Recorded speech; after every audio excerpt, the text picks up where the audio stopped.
Good afternoon, everybody. This is another edition of the Passball Show brought to you by St. Aloysius Church and School in Jackson, New Jersey, by Two Ways, One Passion Food Truck located in Scranton, Pennsylvania, as well as JohnPielli.com, ready to speak with you about everything going on in the world of baseball, sports, and unifying America as we got the cuckoo clock playing the whole thing. So I guess we'll call this the opening point of the Passball Show. Today, I was thinking about a couple different things that we've been going back and forth with on Twitter. Now we got a lot of different fans of different teams that are interested in team previews. So we'll get into that. We do have the 31 MLB Countdown previews up on JohnPielli.com. And to be in all honesty, when it comes to baseball in the 2020 season, I'm not really predicting that we're going to get shocked here. I don't think that there's going to be that underdog team.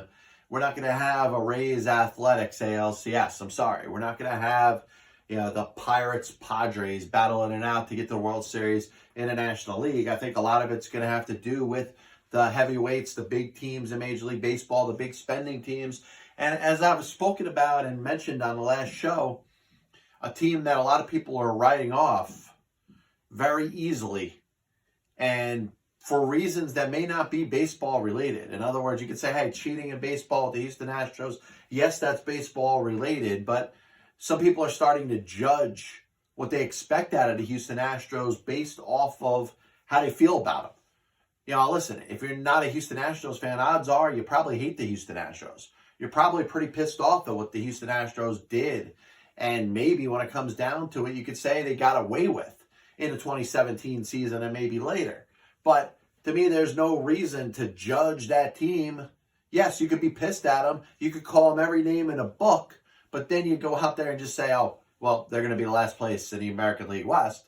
That just sounds like you're angry. That sounds like you're a bitter fan, and you're not even evaluating the talent that's on the field. The Astros, long before they started tapping the trash cans and maybe using, whatever electronics that they did to give themselves a distinct advantage, maybe one that is not quantifiable to a point where you could say this is exactly how many more hits, how many more home runs, how many more wins the Houston Astros got themselves. But we know that it gave them an unfair advantage. What we don't know is how widespread through the sport the use of television monitors and other technology is used throughout the sport. If we find out down the road that not only were other teams doing it, but other teams could have been doing it at just as much of a level or maybe even more high-tech than the Houston Astros, then where's the victim?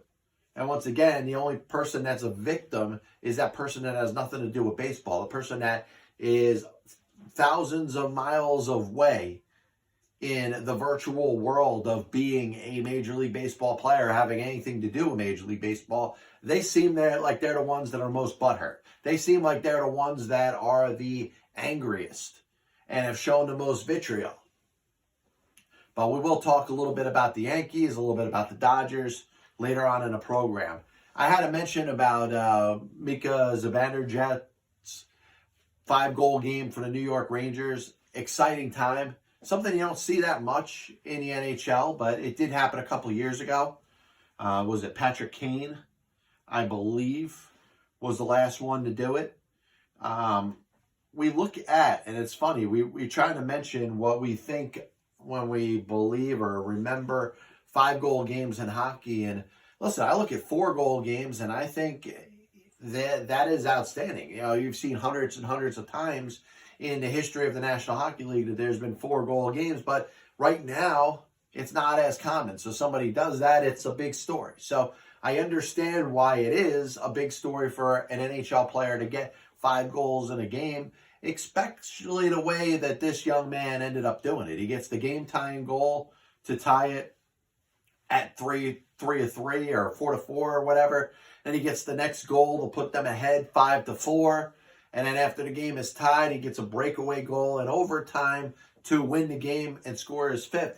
If you're a New York Rangers fan, it's got to be one of the more exciting things to see. And obviously, you're looking at a franchise that has been rebuilding the last couple of years, is looking to get better, has brought in a lot of good young players, and looks to be headed in the right direction. So it's a great moment for the New York Rangers. But I do think that casual, non-diehard hockey fan, which I am kind of, I'm not going to say that I'm the biggest hockey fan in the world, but, that casual hockey fan is probably overrating 5 goals in a game. Because, you look at the amount of times in NHL history that 5 goals have been scored, and you're looking at a number like 47 or 48 times. Now, I understand a lot of it happened early on in the 1920s and the inception of the NHL, where maybe there were, rules that allowed certain players to dominate the ice, and changes to the game, as you've seen over the last 20, 30 years, have made it very difficult for one player to control the ice. I mean, you go back to the 80s and guys like Wayne Gretzky and Mario Lemieux, there aren't that many scorers in the National Hockey League that are putting up points like those guys did. There's nobody that's approaching Wayne Gretzky's goal and assist records in the National Hockey League. And part of it was probably a more wide open way of play during Gretzky's career, but the fact that Gretzky was by far the greatest hockey player that we've ever seen. You hear discussion in baseball about Mike Trout and where he ranks or where he should rank when it comes to the best baseball players ever. If Babe Ruth, who's considered the best baseball player ever, was playing today, would he be Babe Ruth? Would he be as dominant? Would he be heads and shoulders above the rest of the competition? You can say probably not, but it doesn't mean that Babe Ruth wouldn't be good. But you look at Wayne Gretzky and you look at even the best players in the National Hockey League right now, the Alex Ovechkins, the Sidney Crosbys. Yes, they're on their way to the Hockey Hall of Fame, but they're not going to do what Wayne Gretzky did. And if you look back at the history of hockey, I mean, there was a player that got 7 goals in a game. There's been 7 players in NHL history that have had 6 goals in a game. So like I said, Zabenderjev of the Rangers, great job. 5 goals, something we hadn't seen since Patrick Kane in 2018. Something you haven't seen in the National Hockey League that often, but it's been done 47 times. It's been done twice as many times as there's been a perfect game in Major League Baseball. And that's why that is something that's certainly more sacred. How many times has somebody in the NFL gotten 5 touchdowns in a game? 5 touchdowns in a National Football League game would be a lot more valuable than 5 goals in a National Hockey League. This copyright and broadcast is authorized under internet rights granted by the World Wide Web and is solely for entertainment of our audience. Any publication, reproduction, or other use of the pictures, descriptions, and accounts of this show without the express written consent of the Passball Show, JohnPLA.com, and John PLA LLC is prohibited. Any commercial other use of the program, such as by charging admission for its showing, is similarly prohibited. So, I've been following over the last couple of years, and really since last season when it was announced that Trent Williams, the offensive lineman, one of the top tackles in the entire National Football League, has had a very good career. Obviously signed a very big extension to be a franchise player for the Washington Redskins. Ends up stepping away, refusing to play for the Redskins last year after a misdiagnosis of something that resulted a growth that ended up being cancerous, which his private doctors ended up finding and determining it to be life-threatening. So this was not a Le'Veon Bell situation. This was not, the weirdness by Antonio Brown just making it difficult for whether it was the Steelers or the Raiders or the Patriots or anybody that he was employed to. Like I said, this wasn't Le'Veon Bell saying, you know what, I want to get paid more money. I'm not going to get paid that money, so I'm going to sit out the season.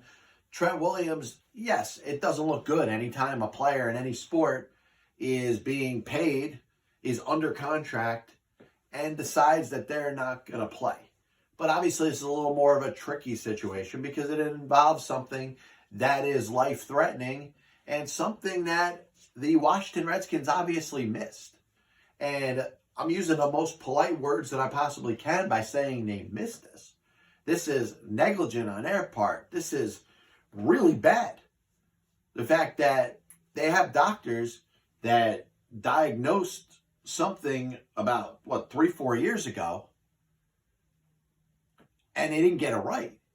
And the fact that this guy has got a cancerous or had a cancerous growth removed from his head, and the team was not able to diagnose that, if I'm that player, I'm not going to want to play for that team.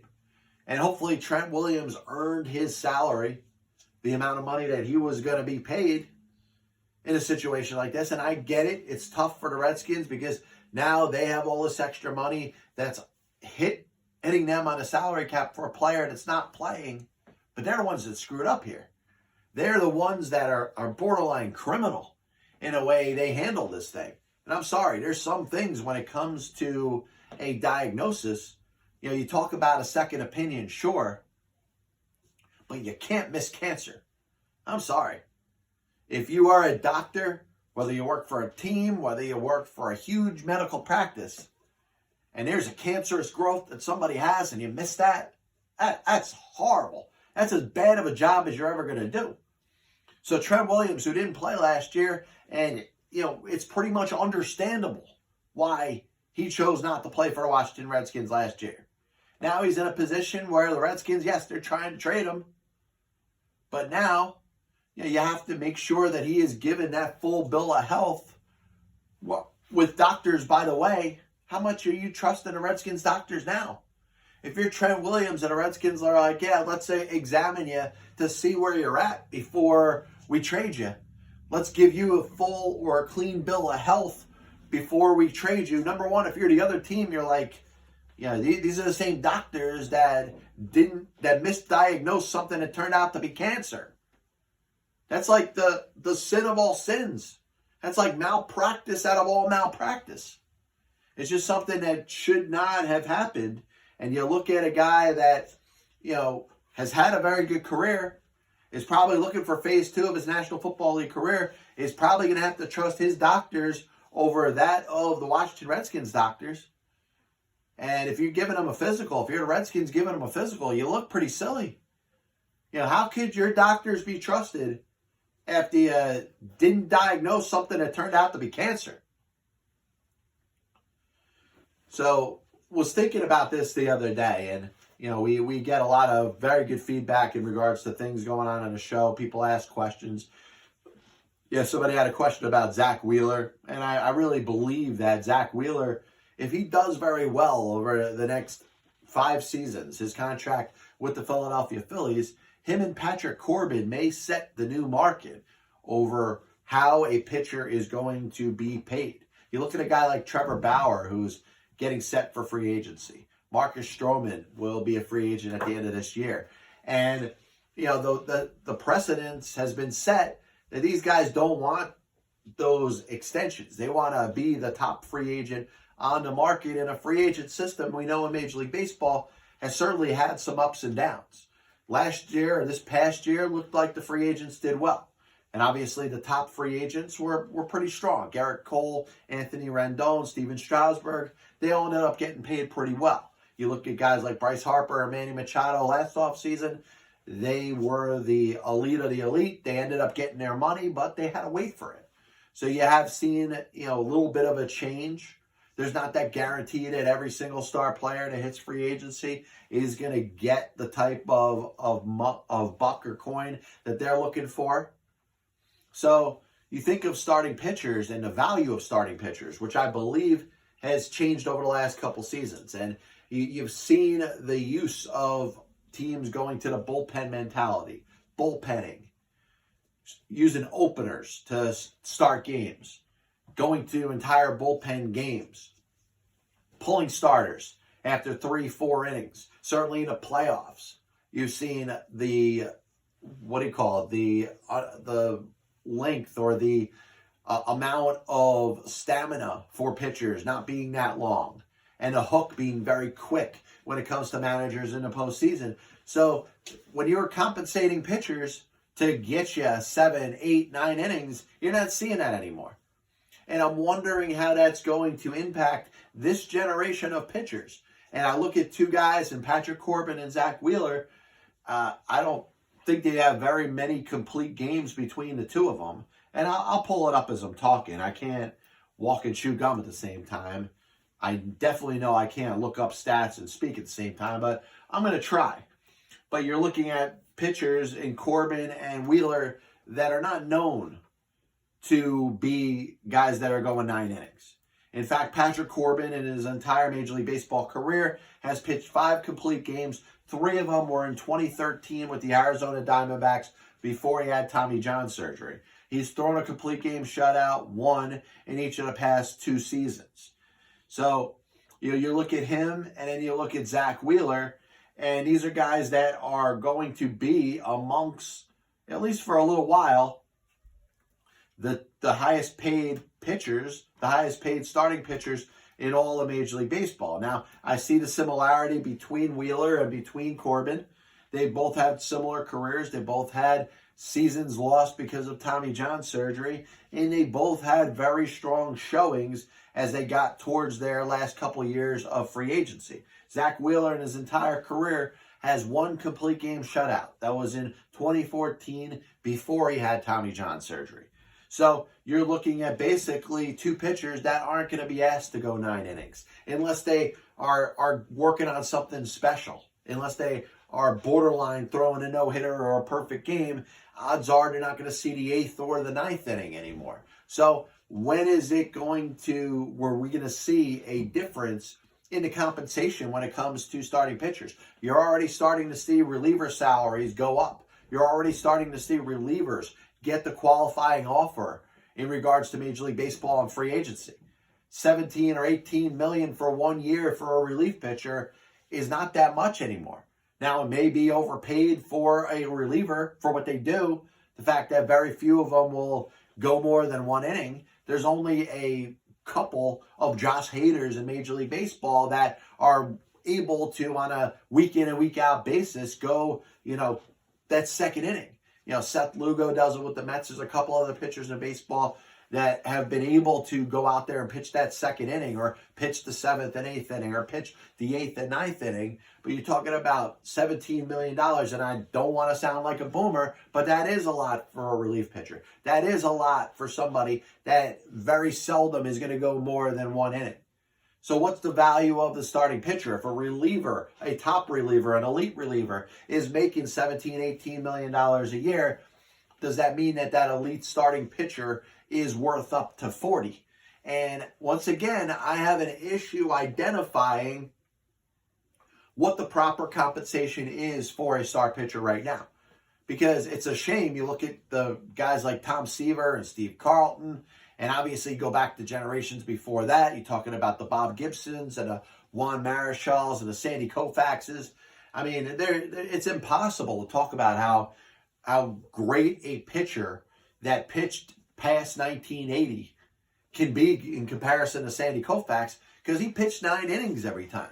And it's a shame that those players were held back and were not compensated in the way that they deserve to be. Those would be the guys that should be getting paid $40 million a year. Because when they took the mound, they pretty much pitched the entire game. And those that dominated were winning every single one of those games that they were pitching, or a very high percentage. That's when 20 wins meant something. That's when a pitcher that went out there and won 24 games really earned it. You could talk about kill the win. And yes, kill the win because of the overuse of relief pitchers. If a starting pitcher had more control over their length in a game, if a starting pitcher that was pitching well was run out there consistently in the 7th inning and the 8th inning and the 9th inning, if it was up to the starting pitcher as far as how long they wanted to pitch, if teams weren't babying these pitchers with the thought that they could save these extra bullets later on in the season, I would understand why wins may have a little more value than it does. So I get it. I understand what has happened to the win stat. But the win stat has gone down in direct correlation with that of the complete game. There's no complete games in baseball anymore. There's only a handful you see over a course of the season. There aren't pitchers that pitch regularly 9 innings. League leaders in complete games have 2 or 3 over the course of a full season, and that's considered a lot. So when you say kill the win, no, I think the problem is the win has been killed within the same correlation that the complete game has been killed in baseball. And the 8-inning pitcher has been killed in baseball. And not only is the 8-inning pitcher having to trust a closer, to whether they have it on a given night. But that seventh inning pitcher may have to trust 2 relievers. That 6th inning pitcher will have to trust probably at least 3 relievers, maybe more. And that's a problem. So we talk about the value of wins going down. The problem I have, we talk about the history of wins when it comes to pitchers. There was a lot more value before 1970. And those pitchers that won the 20-plus games between the decades of the 1930s and the 1970s, pretty much all of them earned it. The Sandy Koufaxes in the world are better, or were better, than any pitcher of this generation. And it's not Pedro Martinez's fault. It's not anybody from this generation's fault. It's the fact that the pitchers from the last 20 years have not been allowed to go 9, have not been allowed to finish their own games. So to finish this point about Wheeler and Corbin, as it applies to Bauer and Stroman, it's going to be interesting to see what type of value these pitchers build up over the course of this season. If Trevor Bauer and Marcus Stroman prove themselves to be 6-inning or 6+ inning pitchers, I don't know if you're a team looking for a 2 or 3 starter, you go out there and guarantee them 4 or 5 years. Listen, I know they got strong arms. I know they're going to deliver a lot of strikeouts. I know if they're healthy, they're going to deliver between 30 and 33 starts and give you a chance to win every single one of those games. But if you're not pitching more than 6 innings, I don't believe in $30 million for a starting pitcher anymore. And I think it's something that's changed. Like I said, I would pay Sandy Koufax $50 million a year. I would pay, Christy Mathewson or Pete Alexander or, Old Hoss Radbourne or John Clarkson. Those guys that went out there and pitched 9 innings 40, 50 times a year. I would give those pitchers $50 million a year. The 6-inning pitcher, I don't know if I'm believing that pitcher is worth the $30 million a year. Now, like I said, relievers are getting more. So maybe you could go within the $23 to $28 million range and have that kind of fluctuate depending on the talent of the pitcher. If Trevor Bauer for the Cincinnati Reds goes out there and he has a big season, he leads the Reds to the playoffs, which I think the Reds are a very good team in the NL Central. I think they'll win that division. If Trevor Bauer works with Luis Castillo and Sonny Gray, and you look at that team and you're like, wow, Bauer is the real ace here. He is the one that's the workhorse. He is the one that's carrying their staff. When they need a big game, when they need a big performance, they put the ball in Trevor Bauer's hand and he delivers. Then I'll change my mind. I'll say, hey, maybe the Reds or another team should go out there and give him, 5 years and $150 million. But I wonder, over the course of the next 5 years, even if you get the best of Trevor Bauer, just like I'm saying, the next 5 years you get the best of Zack Wheeler. The next 5 years, because Patrick Corbin's deal started last year, you get the best of Patrick Corbin. Is it worth that amount of money in a contract? And like I said, I'm not saying it from a boomer perspective of, wow, these guys are so overpaid. I'm wondering exactly what constitutes a fair deal for a starting pitcher that is not pitching any more than 6 innings, that's not pitching 9 innings. It's hard to say you're an ace if you can't be trusted to pitch into the 8th or 9th inning. And I understand the game has changed. I understand there's a dependence on the relievers like there never was before in Major League Baseball. But I have a hard time believing or paying somebody to be my ace that isn't going to touch the 8th inning over the course of an entire 162-game season, 30-plus starts, and however many starts you get in the playoffs. And unless you're an ace or considered an absolute number one at the top of your game, you're not getting 9 innings in the postseason. So those extra games that you're pitching in the playoffs, you're still depending on the bullpen. Last thing I wanted to bring up today, and as always, thank everybody for tuning in. This is the Passball Show, brought to you by JohnPLA.com, by 2 Ways, 1 Passion Food Truck, located in Scranton, Pennsylvania, by St. Aloysius Church and School, of course, in Jackson, New Jersey. Was thinking about college basketball, and So I'm never going to consider myself an NCAA basketball savant.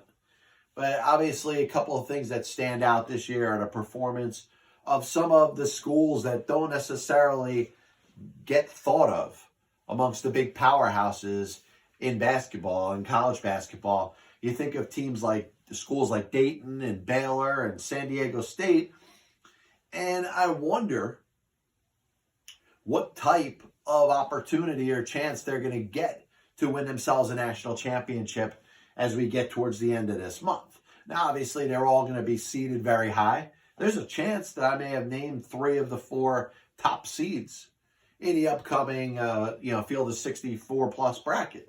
Obviously, Kansas is number 1, Gonzaga is number 2. I think a lot of people would put their chips towards the center and saying those are kind of the 2 favorites to win the NCAA championship this year. But you got Dayton and Baylor and San Diego State, and I know Baylor's had a little bit of a hard time. They've lost a couple games. But you look at the likes of Kentucky, Florida State, Seton Hall. Listen, those that follow college basketball may have a better idea and say, hey, this team looks better. This team's competition hasn't been that strong. And sometimes when you involve teams like the Daytons and the Baylors and the San Diego States, they have the opportunity to build up very good accumulative records based off of poor competition. They're not playing the same schedule that Kentucky and Kansas and even the likes of some of the teams in the Big East. Seton Hall has to play Villanova.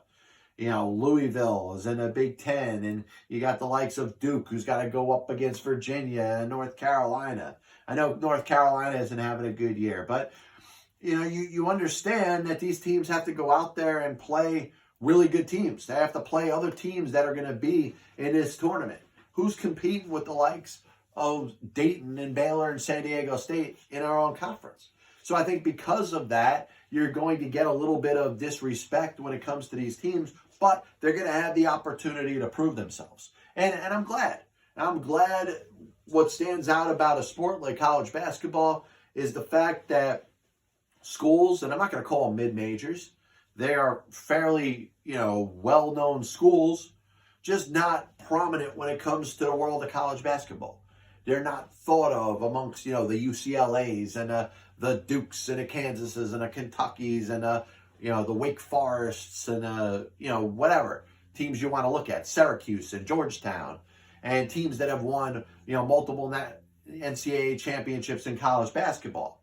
But they get themselves an opportunity. They play games. They have a tournament that, hey, if they really are that good and the cream rises to the top, maybe they're in the Elite 8 or the Final 4 or playing for the championship. And obviously, when it comes to this time of year in March Madness, there's always going to be a lot of love for that school that nobody knows a lot about. Remember the likes of George Mason. Remember where Gonzaga came from. Gonzaga is considered a powerhouse in college basketball now, but wasn't always considered that. When they first started making tournaments, in the days of John Stockton, and then later on in the 90s when they became a little more relevant again and became consistent and became a winning school and a featured team in the field of 64 every year, that darling reputation kind of went away. But it'll be interesting to see how things work out this year. We did speak a little bit about Trent Williams and the Washington Redskins. I think that's just an awful situation there. Like I said, you talk about a guy that's not playing in the NFL, under contract, getting paid. Normally, you think that's a bad thing. This is the one exception to the rule. And I'm sorry, I can't even take an approach where I'm knocking Trent Williams because, listen, this guy was diagnosed a couple of years ago by the Washington Redskins medical staff. And it turns out that he's on the field playing with a growth that actually turns out to be cancer. So the Washington Redskins, hopefully somebody lost their job over that. When you talk about medical malpractice, when you don't diagnose something like that, somebody's got to be fired. I'm sorry, that's the top of it. That doesn't mean that person can never get a job again. Doesn't mean they should be blackballed from the industry. They need to get some counseling. They need to get themselves better. They need to learn a little more about the medical and the medicine that they practice. because you cannot misdiagnose somebody that ends up having cancer. And hopefully that doctor that diagnosed Trent Williams is no longer with the team. But if I'm Trent Williams and I'm getting set to get my physical when the Redskins are looking to make sure I'm cleared so they could trade me, am I trusting anything that any doctors on the Washington Redskins are saying? I'm bringing my own doctor with me. And I don't care if it's a league thing. I don't care if it's a union thing. I'm bringing my doctor with me. You know, that doctor that properly diagnosed the cancerous growth I had in my head. I want that doctor with me to make sure that you're not screwing up. Talk about 5 goals in hockey. It is a big deal because you don't see it happen too often now, but it's something that's happened 47 times. And actually more than 47 times, because 7 times somebody has scored 6 goals, and 1 time somebody has scored 7 goals. Yes, a lot of that happened early on in the inception of a more wide open NHL in the 19 teens and the 1920s. But we look at 5 goals, and yes, it seems like it's a big deal because it doesn't happen so often. Maybe a little bit overrated. We'll be back with you this week. This is the Passball Show, brought to you by JohnPielli.com, by 2 Ways, 1 Passion Food Truck, located in Scranton, Pennsylvania, by St. Aloysius Church and School in Jackson, New Jersey, where we'll be doing a show early Wednesday morning. It looks like Wednesday and Thursday this week. I do want to welcome everybody that is listening through Instagram now. We did pick up some more followers there. We picked up some more subscribers on our YouTube channel. We're hoping to continue to grow the show.